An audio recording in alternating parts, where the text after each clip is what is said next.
안녕하십니까. 인공지능 개론 이제 첫 번째 수업을 시작하겠습니다. 첫 번째 수업인데 제가 다리를 수술을 받아서 이제 오프라인 강의를 못하고 온라인 강의를 한 점 되게 우선 죄송하게 생각하고요. 제가 간단히만 말씀드리면은 이제 한 2년 전쯤에 다리가 부러진 적이 있는데 그때 이제 제가 철판 두 개랑 그 무엇이냐 그 못 11개를 오른쪽 발목에다 담아뒀었거든요. 계속 못 뽑고 있다가 이제 약 이틀 전에 뽑고 지금은 또 잘 회복하고 있습니다. 아무쪼록 이런 부분 큰 사려를 부탁드리겠고요. 그러면은 첫 수업 한번 시작해 보겠습니다. 네, 오늘은 앞서 오리엔테이션 시간에 말씀드린 대로 인공지능의 역사에 대해서 살펴보는 시간을 함께 가져와 보도록 하겠습니다. 먼저 우리 인류의 역사에서 최초로 인공지능이 등장한 때는 언제일까요? 혹시 아시는 분이 계실지 모르겠습니다. 때는 1770년, 지금으로부터 약 몇 년 전이죠? 약 2, 300년 전에 유럽 오스트리아에 체스를 하는 기계가 등장을 하는데요. 이제 그 체스 기계는 이제 단풍나무로 조각되었었다고 하고 사람이 들어갈 만큼 되게 거대한 기계였다고 합니다. 이제 지금 이제 터키인이 아니죠. 이제 터키를 뭐라고 바뀌었죠? 네, 튀르키예인처럼 오스만 제국의 의상을 입고 이제 머리에 터번을 두른 조각 인형이 체스판 뒤에 앉아서 체스를 두는 자동 기계. 그것이 바로 이제 메커니컬 터크였습니다.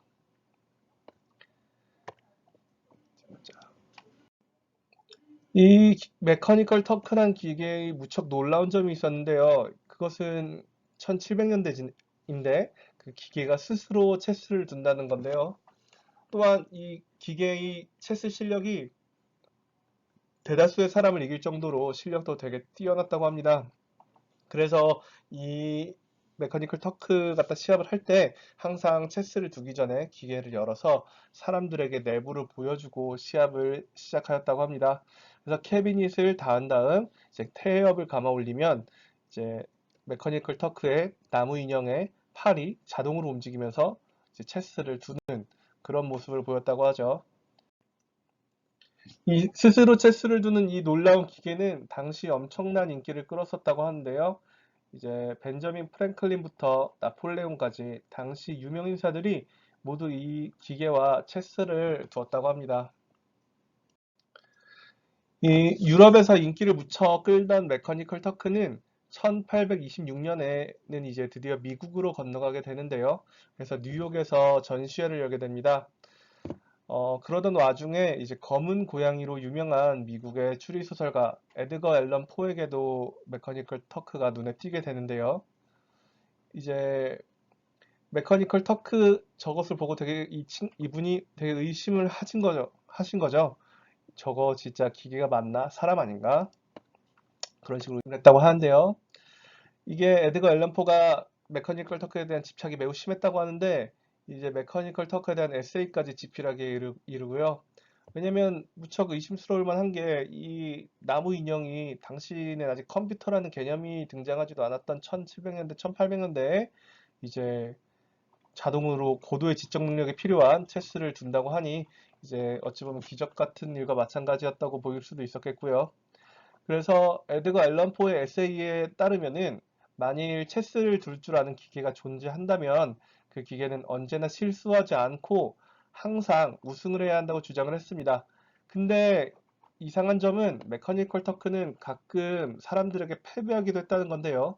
물론 이는 에드거 앨런 포의 주장은 조금은 틀린 주장이기도 한 게 알파고가 이세돌에게 한번 패했듯이 언제나 인공지능이 인간을 이길 수는 없을 수도 있겠죠.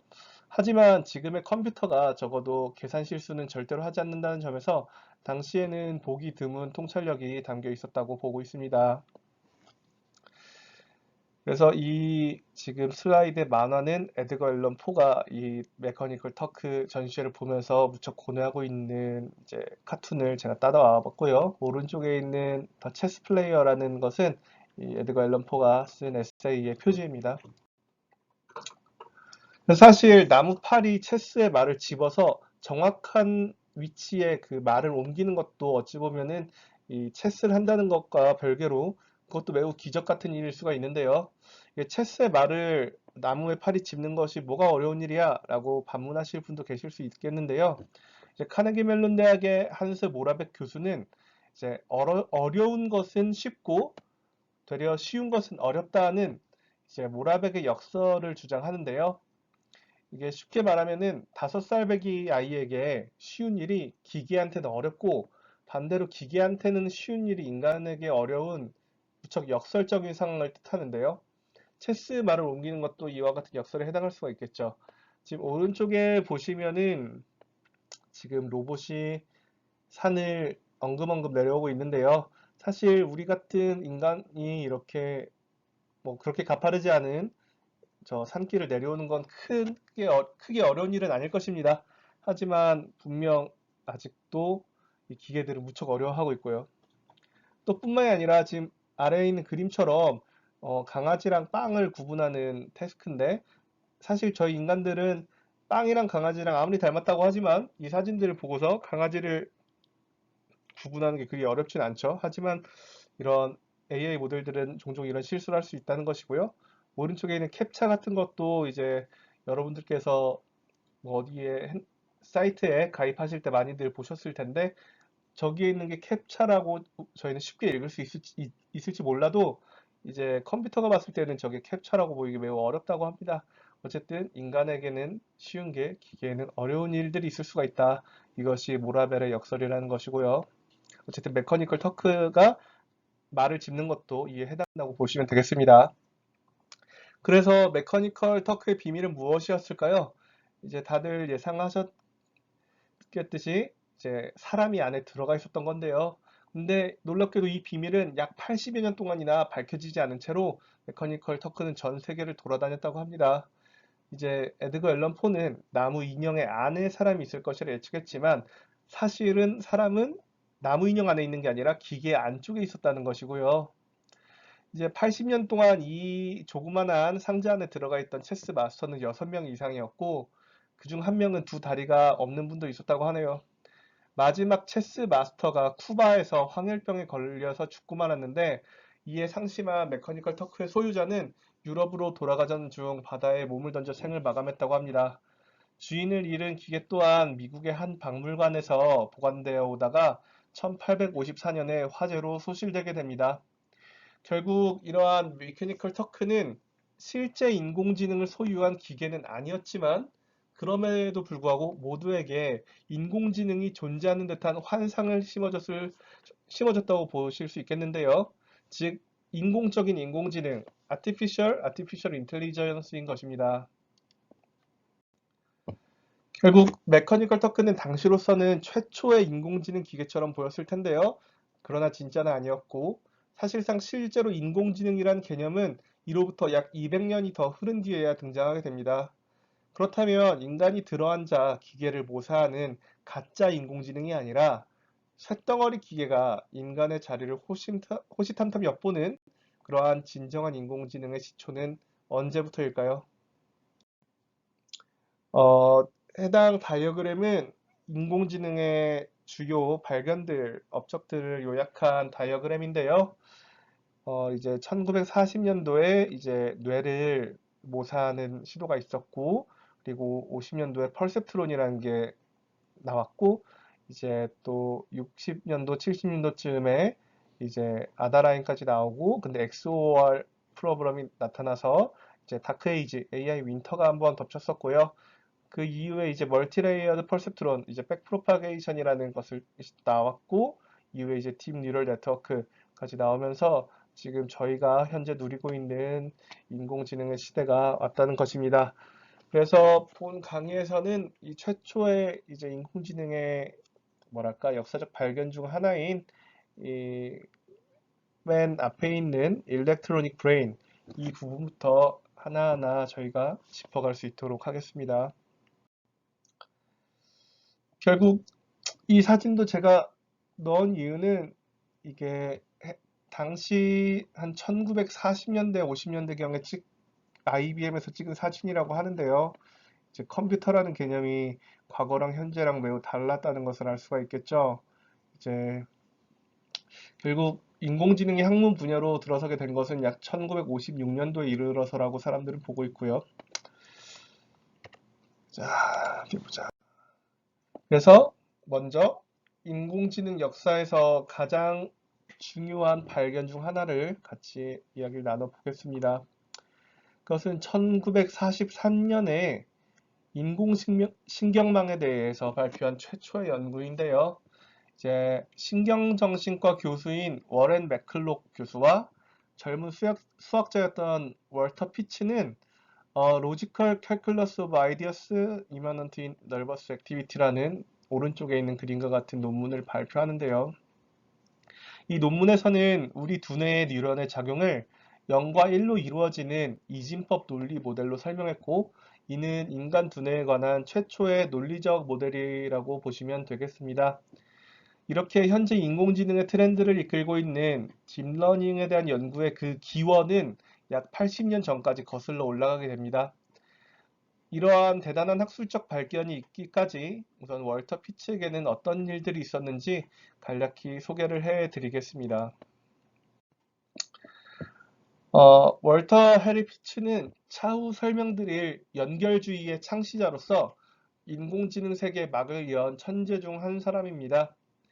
이제 월터 피츠는 인간의 뉴런의 작동 원리를 최초로 수학적으로 모델링하는 중요한 업적을 남겼는데요. 그렇기 때문에 인공신경망, 기계학습, 나아가 딥러닝 연구의 기원을 연 개척자라고 할 수 있겠습니다.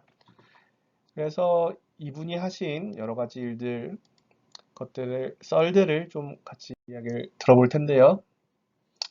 우선 월터 피츠는 미국 디트로이트시의 가난한 가정에서 태어났습니다. 게다가 그는 아버지에게 학대당하고 또한 동네 아이들에게도 괴롭힘을 당하는 왜소한 소년이었다고 합니다. 피츠는 이제 괴롭힘을 당하는데 무척 익숙했다고 하는데요. 이제 아버지께서는 보일러 제작자였다고 하시는데요. 이제 자신의 길을 가기 위해 주먹을 드는데 어려움이 없는 분이셨다고 하고, 또한 동네 소년들도 이게 실제로 디트로이트 시티의 이제 슬럼가의 사진을 찍은 건데요. 어쨌든 이런 것처럼 매우 질이 좋지 않았다. 그런 것이죠. 그날 밤 이제 윌터 피츠가 어느 날 이제 도서관 저녁에 문을 닫을 때까지 이제 도서관에 숨어 있던 적이 있었다고 합니다. 이게 12살, 1935년도에 12살의 피치였는데요. 동네의 불량배들을 피해 들어간 도서관에서 그는 이제 인생을 바꿀 운명적인 책을 만나는데요. 그것은 버트란드 러셀과 알프레드 화이트헤드가 쓴 수학 원리, 프린시피아 매스메티카라는 책이었습니다. 그는 저는 이해가 잘 가진 않지만 그 책을 보고서 그 수백 페이지에 이른 어려운 책을 며칠에 걸쳐서 모두 탐독을 해낸다고 하는데요. 그래서 약 3일 동안 끝까지 읽는데 약 3일이 걸렸다고 하고, 그게 총 한 2000페이지가 가까이 되는 되게 두꺼운 책인데 거기서 몇 가지 오류들을 발견했다고 합니다.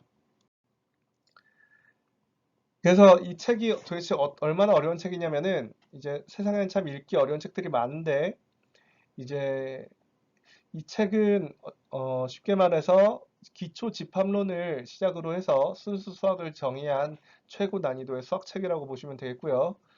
이제 362쪽쯤 가면은 1 더하기 1이 2라는 사실을 증명해서 독자들을 난감하게 하기도 했다고 합니다. 지금 보이시는 설명이 1 더하기 1은 2라는 증명을 해당 책에서 따온 건데 사실 무슨 이야기인지는 저도 잘 모르겠고요. 네, 제가 마이크를 바꿨습니다. 네, 그래서 수학 원리의 저자에 대해서 간단히 말씀드리면은 이렇게 두 분이 계신데요.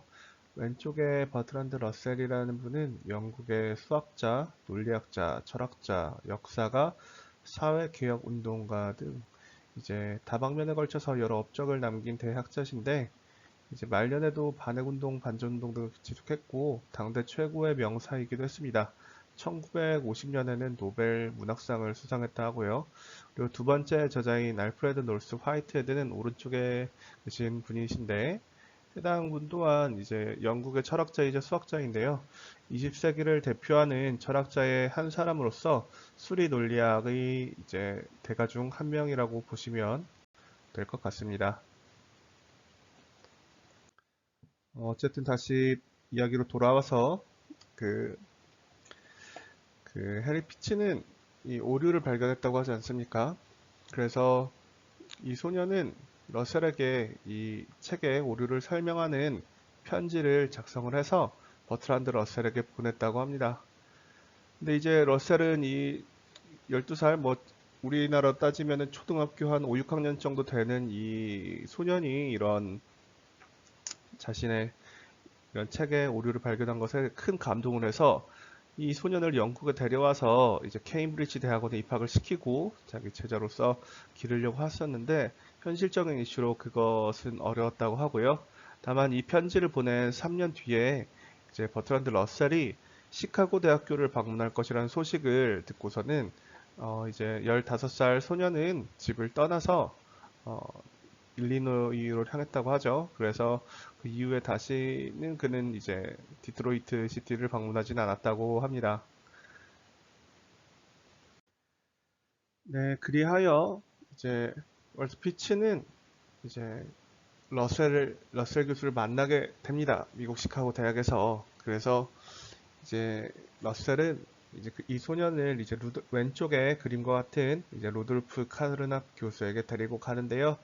그래서 카르낙 교수는 피치에게 논리학과 수학을 가르치면서 또 여러 명사들과 만나게 해줬다고 합니다.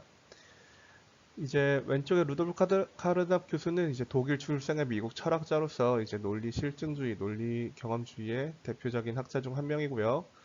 어쨌든 이분 또한 이제 소년 피치에게 매우 감동을 해서 여러 사람들을 만나보게 하는데 그 중에서도 이제 피치의 천직성에 크게 감탄한 학자가 있었는데요. 오른쪽에 있는 사진에 이제 워렌 맥컬럭 교수인데요. 근데 이때 피치가 이제 청소나 허드렛 일을 하면서 제대로 된 주거 환경, 집 없이 생활을 하고 있다는 것을 이제 맥컬럭 교수가 알게 되고 맥컬럭은 피치를 자기 집에 이제 하숙할 수 있도록 도와줬다고 합니다. 이 오른쪽의 사진이 맥컬럭 교수인데 이분은 미국의 신경생리학자이자 사이버네틱스 전문가로서 이제 아까 앞서 말씀드렸던 그 대단한 연구의 같은 공저자라고 할 수 있겠지요. 어, 이제 해당 사진은 이제 맥컬럭 교수와 피치가 함께 찍은 사진 중 하나인데요. 어쨌든 자신보다 25살이나 어린 피치에게 이제 맥컬럭 교수는 매우 따뜻한 아버지와 같은 멘토가 되어졌다고 합니다. 그리고 그들의 만남으로부터 2년 뒤에 이제 어떠한 일이 발생하냐면은 네, 그렇게 둘이서 함께 논문을 발표하게 되는데요. 그 논문이 앞서 설명드렸었던 인공신경망을 인류 역사상 최초로 제안한 연구라고 볼 수 있겠습니다. 이렇게 대단한 연구를 발표하게 된 피치는 또 주변에 천재성을 인정받아서 또 MIT에 옮겨가게 되는데요. MIT에서는 피치에게 수학 박사 학위를 약속했었다고 하고요. 고등학교를 졸업한 적도 없었는데 말이죠. 그래서 어쨌든 무척 촉망받는 이제 학자가 되어서 썼었는데 이제 MIT에서 연구를 진행하다가 이제 그는 이제 큰 스트레스를 받았다고 하는데 그것이 무엇이냐고 하면은 이제 우리 뇌는 수조 개의 시냅스 연결 그 뉴런들이 수조 개의 시냅스 연결로 이루어지지 않겠습니까? 그래서 이제 이 시냅스 연결을 이제 미리 결정할 방법은 없다는 것을 깨달았는데 이제 어찌 보면 결정론적이지 않고 본질적으로 무작위적인 신경망, 이 우리 뇌는 뇌 연결에는 무시해도 될 만한 정보까지 포함하고 있다라는 가능성이 높은 상태에서 이제 우리 뇌가 모델링 되는 것이 이제 그로서는 뭐 저는 잘 이해하지 못하겠지만 받아들일 수 없었던 충격적인 사실이었다고 하고요. 그래서 이후 피치는 되게 스트레스를 많이 받아서 술을 많이 마시기 시작했고 주변 사람들과 어울리지도 않았고 그리고 이제 MIT의 박사학위까지 거절을 했고 자신의 모든 논문에 불까지 질렀다고 하는데요. 어쨌든 제가 볼 때는 큰 스트레스를 받았던 것 같습니다. 연구를 하면서. 그러다가 이제 아무것도 어울리지 않은 채 그냥 일만 하다가 1969년 5월 14일에 이제 간 경화와 이제 식도 정맥류 출혈로 그는 사망을 하게 됩니다. 아무튼 이렇게 대단한 불세출의 천재가 이렇게 대단한 이제 인공지능 분야의 대단한 이제 업적까지 남겼음에도 불구하고 이렇게 짧게 살다가 갔다는 것은 참 안타까운 이제 일이라고 할 수 있을 것 같아서 어쨌든 이 인공신경망의 첫 문을 연 이 논문의 저자인 월터 필치의 얘기를 간단히 소개를 해 보았고요. 네, 그래서 그렇게 되면은 이제는 조금 역사적인 이야기가 아니라 좀 실질적인 이야기로 들어가서 그럼 대체 이 월터 피츠가 쓴 연구는 어떤 연구인지 우리 한번 살펴보도록 하겠습니다. 그 전에 먼저 이제 여러분께서도 아마 중고등학교 생물 시간에 잘 배우셨었을 텐데요. 이제 지금 보이시는 신경세포, 영어로 뉴런이라고 하는 녀석의 구조입니다. 이제 이러한 뉴런이 엄청나게 많은 뉴런들이 이제 저희의 뇌에 있다고 하죠. 그래서 그런 뉴런과 뉴런, 신경세포와의 상호작용을 통해서 저희가 이제 사고를 하고 기억을 하고 어쨌든 뇌가 동작한다고 합니다. 이러한 신경세포 구조를 보면은 아이고 이것을 마우스 포인터. 네, 이쪽에 수상돌기 신경세포 핵 있고요. 축삭과 미엘린 축삭을 이제 싸고 있는 미엘린 수초들이 있고 이제 축삭 말단이 있죠. 저희가 고등학교 때 배우기로는 이제 수상돌기 쪽으로 이제 정보를 수신하면은 그 정보가 이제 축삭과 미엘린 수초 쪽을 쭉 따라가서 축삭 말단에서 이제 또 다른 시냅스를 통해서 다른 신경세포로 자극이 전달된다고 배웠습니다. 그래서 지금 이 사진은 전자현미경이랑 현미경으로 찍은 실제 뉴런의 사진도 한번 담아봤는데요. 정말 비슷하게 생겼죠. 어쨌든 이러한 저희 뇌의 뉴런을 이제 논리적으로 모사하고자 했던 게 월터 피치의 시도였고요. 네, 방금 이렇게 봤던 그러한 전자현미경의 뉴런이 이러한 방식의 아주 간단한 함수로서 표현이 될 수가 있습니다. 이것이 맥컬록 피치 모델인데요. 이 아까 말씀드린 이 논문의 주요 시사점에 대해서 몇 가지 설명드리면은 이 맥컬로카 피치는 인간의 신경 구조를 복잡한 스위치들이 연결된 네트워크로 표현할 수 있다라고 제안을 했다는 게 주요 시사점 중 하나고요. 또한 이 논문에서 피치와 맥컬럭은 뉴런의 작용을 0과 1로 이루어진 이집 논리 모델로 설명한다는 점 또한 이 연구의 주요 시사점 중 하나입니다. 즉, 이집 모델을 통해서 인간의 뇌를 기계적으로 모델링했다라고 보시면 되겠고요. 그리고 결국 이러한 신경망들은 연관 기반의 논리적인 요소들로 이루어지기 때문에 어떠한 논리적 표현도 표현할 수 있다는 점이 되게 중요하다고 보시면 되겠고요. 그래서 이제 맥컬록 피치 모델의 오퍼레이션을 지배하는 여러 가지 가정에 대해서 간단히 말씀드리면은 첫 번째 가정은 이제 뉴런은 활성화되거나 활성화되지 않은 두 가지 상태 중 하나이다.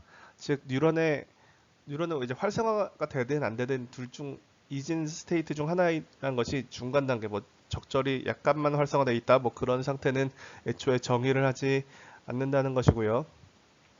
둘째는 어떤 뉴런을 흥분되게 활성화되게 하려면은 두 개 이상의 고정된 수의 시냅스가 일정 시간 내에 활성화되어야 되는 것인데 그것은 이따 그림과 같이 설명을 드리겠고, 셋째는 신경 시스템에서 유일하게 의미 있는 시간 지연은 시냅스의 지연이라는 것인데요. 그 네 번째는 어떠한 억제적인 시냅스, 이니비터리 시냅스는 이제 그때의 다음 뉴런의 활성화를 절대적으로 억제한다. 그러니까 얼만큼 활성화돼 있든 억제성 연결이 하나라도 있으면은 무조건 그 다음 뉴런은 억제가 된다는 것입니다. 그리고 마지막으로 신경망의 구조는 시간에 따라 변하지 않는다. 이렇게 이런 가정들을 깔고서 이제 모델링을 진행한 건데요. 그래서 우측 그림들이 이제 맥컬록 피치 네트워크로 표현되는 여러 가지 뉴런들인데, 이제 번호가 적힌 큰 원은 이제 뉴런의 몸체이고, 이제 검은색 점은 자극성 연결이고요. 그리고 작은 그 이제 흰색 동그라미는 이제 억제성 연결이라 보시면 되겠습니다. 제가 방금 말씀드렸지만 이제 그 가정 중 하나는 이제 2개 이상의 고정된 시냅스가 일정 시간 내에 활성화돼야 다음 뉴런이 활성화된다고 했죠. 그래서 지금 가령 A라는 프리세션이라는 것을 보면은 이것을 펜으로 할 수 있나? 지금 보면은 여기에 2개의 이제 흥분성 시냅스가 연결되어 있으니까 1번에서 2번은 무조건 활성화가 될 겁니다. 그쵸? 지금 그리고 디스정션 같은 경우에서는 1번에서도 이제 흥분성이 2개, 2번 뉴런에서도 흥분성이 2개가 오기 때문에 이제 만약 1번이 활성화된다면은 3번으로 이 2개가 활성화되니까 활성화되겠고, 2번이 활성화돼도 2개가 되니까 활성화되고, 1번, 2번 동시에 활성화되면은 3번에 가는 게 총 몇 개죠? 4개가 되는 거죠? 그러니까 활성화되고, 근데 1번과 2번이 둘 다 활성화되지 않는다면은 0이니까 활성화되지 않고, 이게 여러분께서 만약 여기서 컴퓨터 공학이나 뭐 전기전자 공학을 하셨으면 아시겠지만 이게 오어죠, 오어. 오어 게이트랑 사실 딱 똑같은 표현인 것입니다.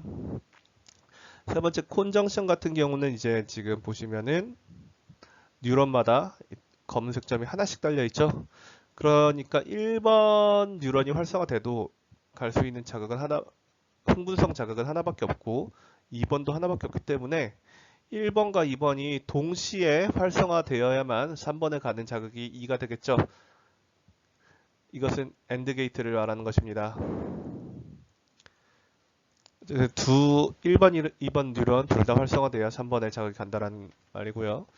세 번째는 이제 컨저인드 니게이션이라고, 이번에 억제성 뉴런이 있는데, 우선 1번이 활성화되면은 무조건 3번은 활성화되는 건 맞겠죠. 왜냐면 이제 A와 동일한 관계가 들어가 있으니까. 하지만 이제 2번 뉴런 같이 억제성 뉴런이 활성화되면은 3번 뉴런은 1번이 이제 활성화되든 말든 상관없이 3번 뉴런은 이제 활성화되지 못하게 되는 것이죠. 아무튼 방금 말씀드린 여러 가지 오퍼레이션을 근간으로 이제 맥컬록 피치 모델은 이런 식으로 여러 가지 뉴런과 뉴런 간의 관계들을 정의를 할 수가 있었고요. 왼쪽 그림은 방금 말씀드린 맥컬록 피치 모델을 조금 더 일반화한 표현인데, 결국에는 이제 여러 가지 이제 흥분성이든 억제성이든 이제 자극들이 들어갈 수가 있겠죠. 지금 그 자극들을 이제 GX라는 함수로 표현할 수가 있는 것이고, GX는 결국 이제 XI들의 합계인 것입니다. 그렇게 됐을 때 이 합계가 이제 여기서는 임계치, 스레스홀드라고도 하죠. 임계치가 여기서 세타 값인데, 세타 값보다 크면은 이제 1 활성화가 된다는 것이고, 세타 값보다 작으면은 이제 비활성화가 된다라는 것이겠죠. 그래서 이제 세타 값 임계치를 얼마로 설정할지에 따라서도 이게 달라질 수가 있고, 아까 기본적인 맥컬록 피치 모델에서도 그 값이 2였습니다. 그래서 쉬운 예제들이 뭐 여러 가지 비유가 있는데, 가령 이제 TV에서 축구 경기를 볼지 말지 본인의 결정을 예측하고 싶다고 가정했을 때, 뭐 첫 번째 입력은 프리미어 리그가 좋다. 프리미어 리그가 좋으면은 활성화되는 거고, 가령 2번은 이제 축구에는 관심이 없다. 축구에는 관심이 없다라고 하면은 이게 억제성으로 동작을 하겠죠. 세 번째는 뭐 내가 집에 있다 여부. 그러니까 집에 없으면 텔레비전을 못 보니까 이것도 집에 없다라고 해버리면 그냥 이건 무조건 꺼지는 억제성으로 작용할 수가 있겠고, 가령 네 번째는 나는 맨체스터 유나이티드의 열렬한 팬이다. 그러면은 이것은 활성화에 기여를 하겠죠.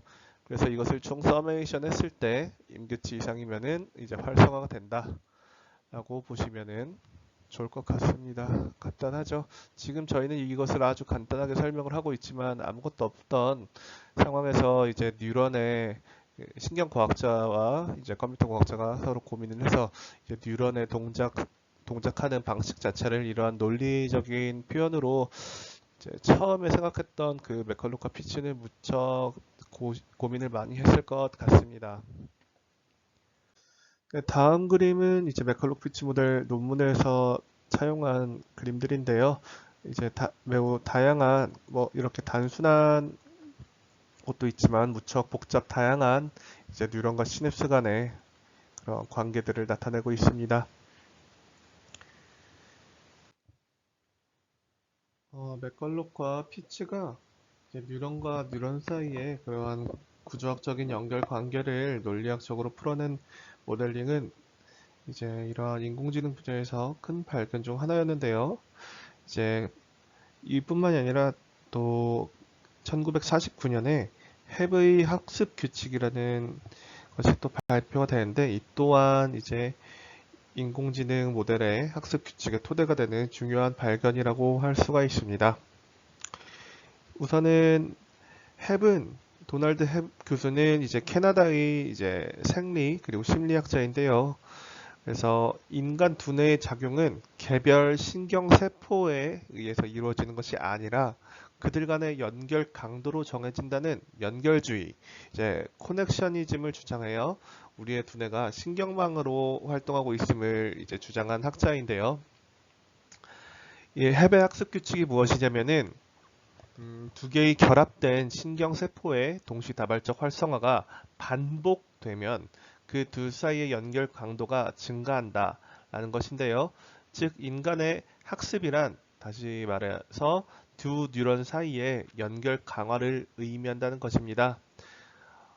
결국 학습을 정의하자면 경험을 통해서 얻어지는 행동과 지식에서 의 비교적 영속적인 변화라고 할 수가 있는데 이는 비단 학교에서의 공부뿐만이 아니라 뭐 젓가락질을 배운다든지 혹은 뭐 신발끈을 묶는 법을 배운다든지 혹은 자전거를 타거나 혹은 운전을 배우는 것 등 다양한 것을 포함할 수가 있겠죠. 결국 인간이 어떤 일을 하기 위해서는 반복 학습이 이루어져야 되지 않겠습니까? 또한 마찬가지로 신경망도 역시 이제 특정 응용 분야에서 활용하기 위해서는 신경망의 학습이 선행되어야 하고요. 이러한 신경망에서 학습이라 함은 특정한 응용 목적에 적합하도록 뉴런 간의 연결 강도를 적응시키는 과정이다라고 할 수 있겠습니다. 아까까지 맥컬룩과 피치 모델에서는 이제 뉴런과 뉴런 간의 연결 강도, 이제 웨이트라고 하는데요. 거기에 대해서에 대한 개념은 따로 없었지만 이렇게 헤베 합숙 규칙을 근간으로 해서 이제 나중에 나올 여러 뉴럴 네트워크 모델들의 학습 규칙의 토대가 되는 그런 이제 이론적 토대가 됐다라고 보시면 되겠습니다.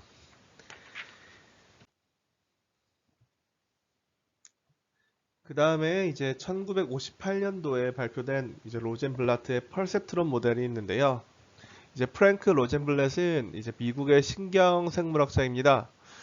이분이 제안한 퍼셉트론은 이제 오른쪽 그림과 같이 표현이 될 수가 있는데요. 나중에 이제 다음 시간에 설명을 좀 더 자세히 드리긴 하겠지만 이제 그 인공지능의 분파는 크게 이제 기호주의와 연결주의로 나뉘는데 이제 연결주의의 주요한 학자 중 한 분이 이 로젠블라트라고 이제 이해하시면 좋을 것 같고요. 결국 맥클로카 피츠가 시작한 인공신경망의 기초가 되어서 탄생한 펄세트론의 이론은 원시적인 인공신경망 이론에 방금 말씀드렸던 학습이라는 개념을 추가한 것이다라고 보시면 되겠고요.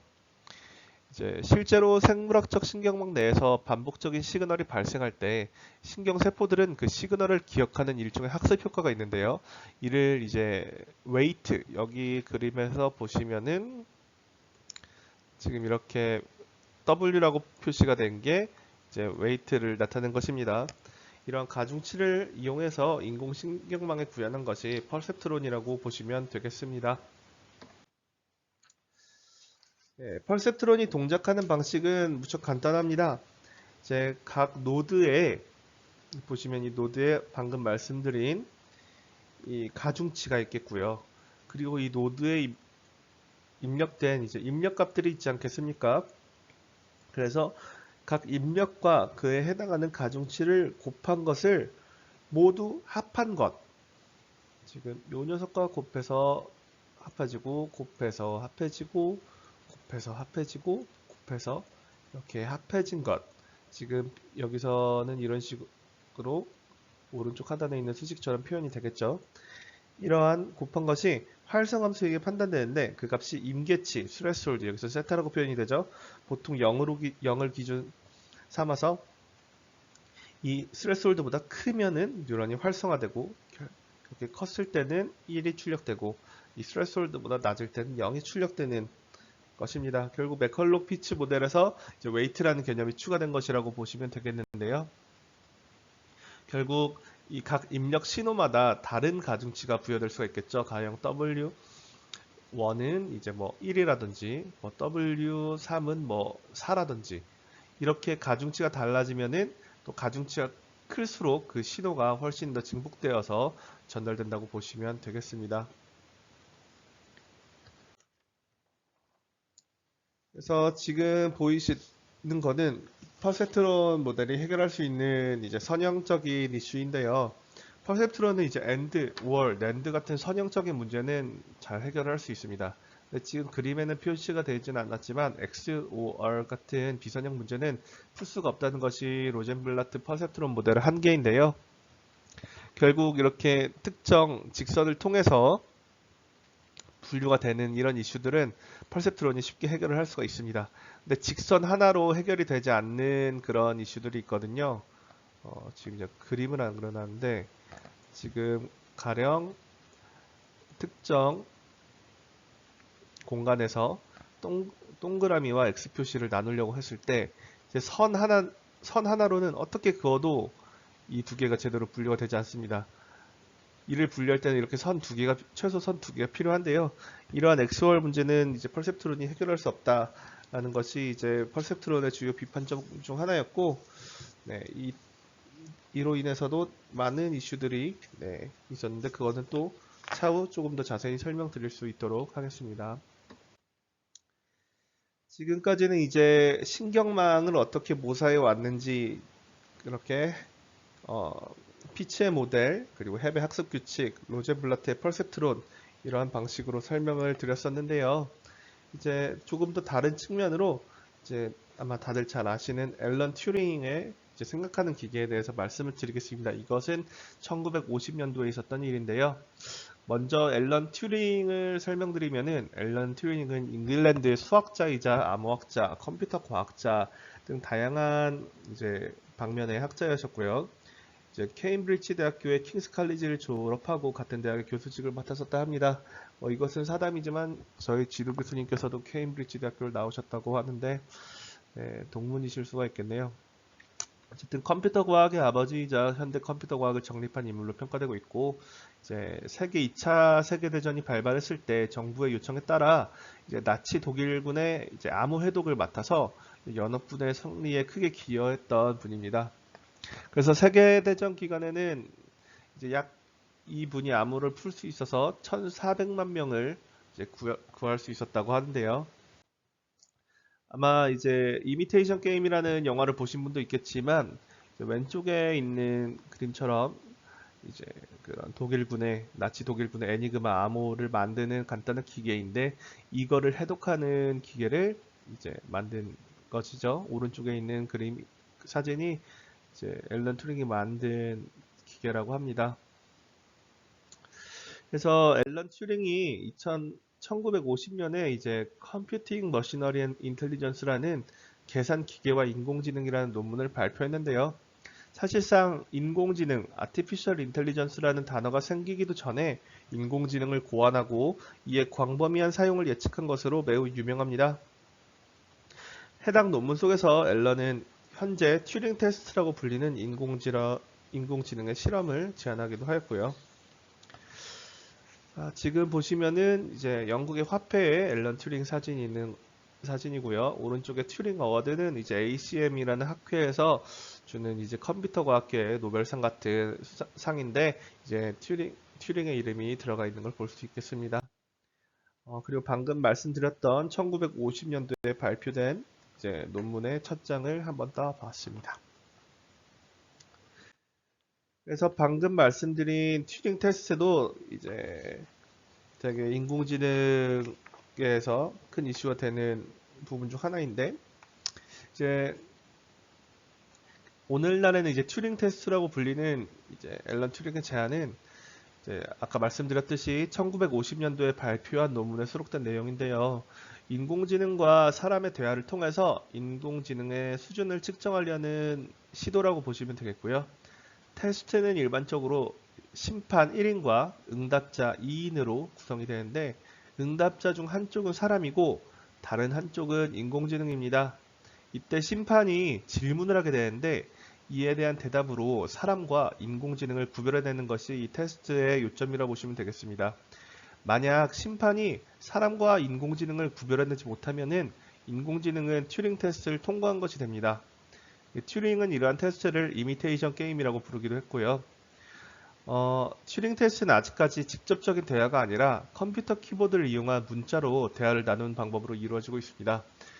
구체적인 테스트는 심판이 참가자들과 5분간 5번의 대화를 나누는 것으로 진행되는데요. 지난 2014년에 30명의 심판이 참가한 튜링 테스트에서 유진 구스트만이라는 러시안 챗봇이 33% 이상의 심판단에게서 인간이라는 판정을 받았다는 사례가 있습니다. 조금 더 말씀을 드리자면은 요즘 챗 GPT라는 인공지능도 매우 이제 핫하지 않습니까? 조금 살펴보니까 이제 GPT-4가 튜링 테스트를 통과했다고 하더라고요. 근데 이제 튜링 테스트가 워낙 1950년대에 만들어진, 사실 인공지능이란 개념이 지금 현대와는 조금 달랐던 시절에 만들어진 테스트다 보니까 이제 GPT-4를 만든 사람들 측에서도 그렇게 큰 의미를 두지 않는다고 하더라고요. 아무튼 GPT-4가 이제 2022년 말에 그 튜링 테스트를 통과했다라는 기사를 제가 확인을 했습니다. 또한 이제 인공지능을 최초로 정의한 다트머트 워크샵, 1956년도에 있었던 이 대단한 워크샵을 짚지 않고 넘어갈 수가 없는데요.